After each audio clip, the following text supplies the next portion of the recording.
Neyse. Yox, suya düşən kimi yeyici olacaq, dağılacaq da bütün toxumlar. Emre pışt. Bu bir iki nəfərin üstündə yoxlama lazım. Ay benim size bir salma. Sən Əli gözlə. çapana bir dənə əlbi vur. Hiç görmədin, nə oldu? Tak tak diye ses gelir. Görmən dükkana etmişim, şar alsaydım. Yatan Şam diyeceğiz.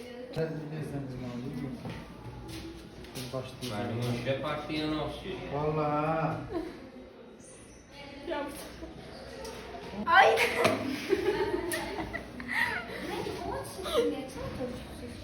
Evet çay kabuğu. Kuru çay. Çünkü her maçı çöküntü gelme Murat, düzelttik. Gel gel yakına gel. Söhbətin teması o idi. Bak bak bak. Elmaşıya bak.